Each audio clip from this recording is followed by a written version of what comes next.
Hey everyone, it's Angela back from the hiatus of 6 months. I know it's been a long time. I know you guys are wondering what's been going on between now and the last video I made. I think it was 8 days post-op from the surgery where I had lost 15 pounds and I was in the 290s and it was so exciting and yay, woo! So 2 weeks after I did that video, I started getting very, very sick. I've been sick. Well, I was very sick for 5 months. So 2 weeks after I did the video, I had advanced from liquids to full liquids to purees, which is basically broth, then thicker soups like, chicken and dumpling, and then puree foods, which is basically, the meats and things like that being brought in, but you chew it really finely to the point where it's like peanut butter at the roof of your mouth.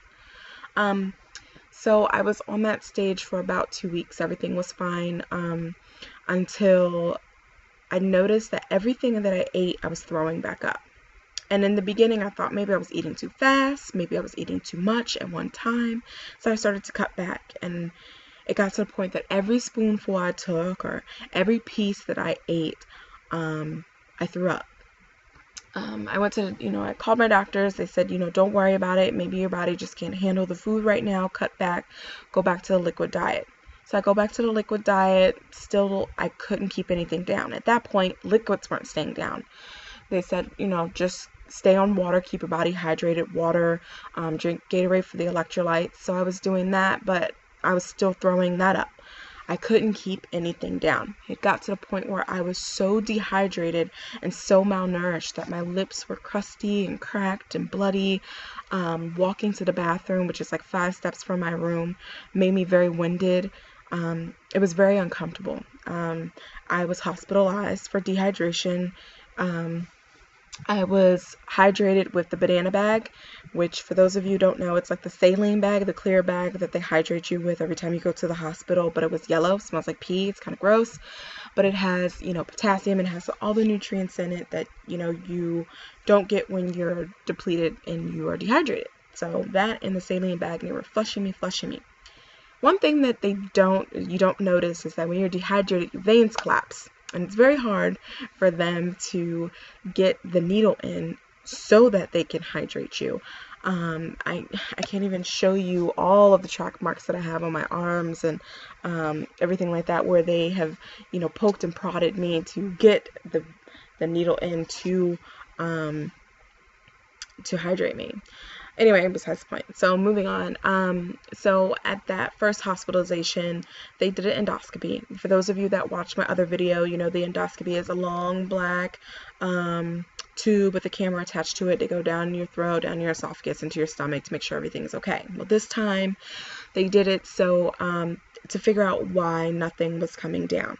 Okay, so for those of you that know a little bit about the surgery, you know that the gastric bypass, they cut basically most of your stomach, and they leave you with a little pouch. I didn't get that surgery because of all the complications and everything like that. I got the sleeve. So basically after the surgery, my stomach looked like this. Okay, a small banana shape. Okay, don't make fun of my drawing. I'm not an artist. Don't, sue me. Okay. But instead, once they did the endoscopy at the hospital, they said that I had developed a stricture, which basically, instead of my stomach developing, just healing that way, it healed this way. It healed inward. So basically the two sides of my stomach were basically touching. So things could go down, but they couldn't stay down. They were coming back up. So the solution to that at first was to go back down with that endoscopy with a balloon catheter attached, and it was supposed to stretch out my stomach. They were going to insert air, and it was supposed to puff my stomach up enough so that the stricture wasn't causing any complications when I ate. So they did that. I went home. That worked for about a week or two, and I was right back where I started. Couldn't keep anything down. I was dehydrated. I had to be hospitalized again. They did that about 2 more times, and then the last time that they did that, my body immediately rejected it, and my doctor said, okay, plan B. We have to get a stent placed in. A stent is a mesh wire cylinder that looks like this, that is placed down into your esophagus and your stomach. when you have a stricture down there. It's very tight when they put it down, and then it puffs up like this, and it stays like that. Well, I was supposed to keep that in for 2 months, and I did. But the one thing that they don't tell you when you get the stent is how painful it is. For 2 months, I felt like I was having a heart attack every single day, 24/7. The pain never went away. I was in pain. Everything that I did, bending over, walking, the pain increased. I was hunched over, holding my chest. The pain was so bad. Talking for long periods of time hurt. I didn't enjoy life. I stayed in bed all the time. I was very, very sick. Still couldn't feed myself because things still came up. And with the stent in place, it widened out the stricture, the sphincter that you have. For those of you that are medical, you know what I'm talking about. For those of you that aren't, you have a sphincter between your esophagus and your stomach that kind of controls the acid from splashing up. If you have acid reflux, your sphincter is wide. And if you don't, and you don't really have acid reflux, then your sphincter is very tight and it controls it. But with the stent, it keeps everything wide open. So acid was continuously flushing up. I was on tons of acid medication, switching on and off from different medications because nothing was controlling it. Always constant flaring up, chest pain. I was just miserable. So with that being said, I still couldn't feed myself, so it got to the point where I had to be fed intravenously through a bag with a PICC line. For those of you that don't know what a PICC line is, it is a needle catheter that goes through your arm. As you can see, some of the track marks in my arm from the PICC line go through my arm, through my chest, and it goes at the top of my heart. And I had a catheter that came down attached to a bag, and I was fed for 12 hours. So for 12 hours a day while I was sleeping, I was being fed constantly of the nutrients and vitamins that I needed, that I wasn't able to give my body to sustain my life. I was very, very sick, and I never really noticed how sick I was until I was out one day somewhere, and a little kid looked at me and tugged on his mom and said, "Hey mom, look, she's sick like daddy." And I broke down in tears because I didn't realize how sick I was. I'm 23 years old with chest pain, staying in bed every single day, not going out, not partying, not living my life like I should be, and being fed through a bag. And it didn't stop there.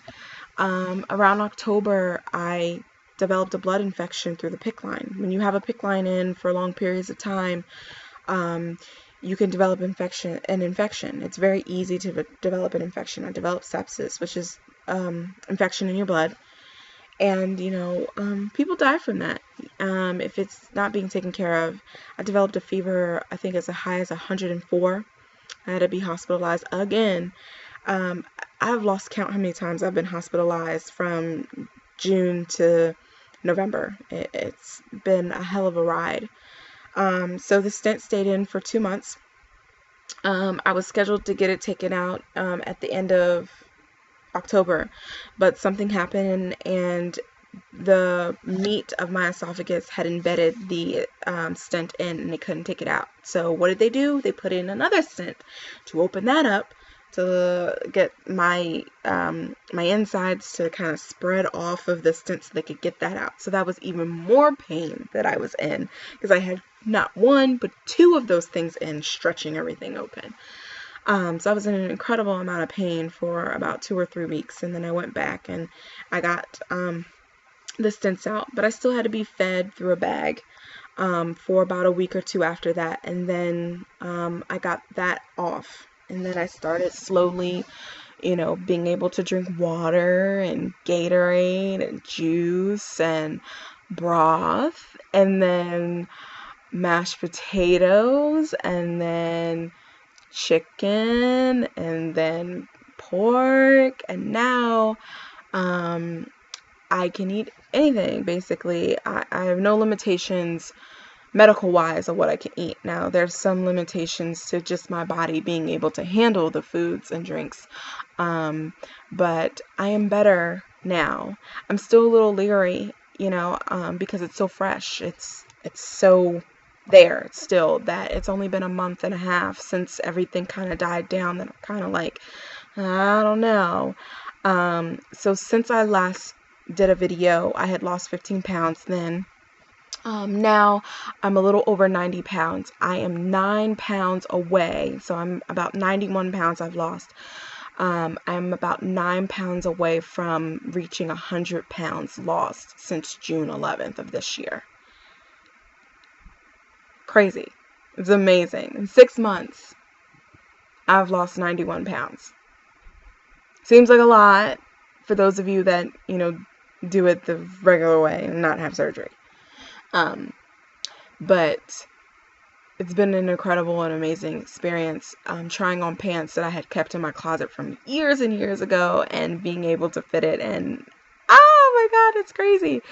I'm starting to enjoy my experience, because for a while I regretted that surgery. I wish I had that remote from the movie Click and I could rewind it to the point where I thought that I wanted the surgery and just slap myself, But now I'm happy that I did it. I'm starting to really be happy that I did it, and the clothes that I can fit now. And I was a size 24 going into surgery, and now I'm at an 18 going down to a 16. So it is a very exciting time for me.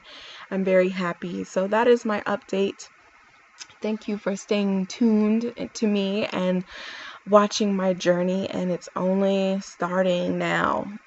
So that's where I'm starting. That's it. And thank you for watching. As always, please like and share my page. If you know anybody that's interested in having the surgery or had the surgery and just need a boost, just need a friend, I'm here. And I'm here to answer any questions that you may have. And again, thanks for watching. Bye.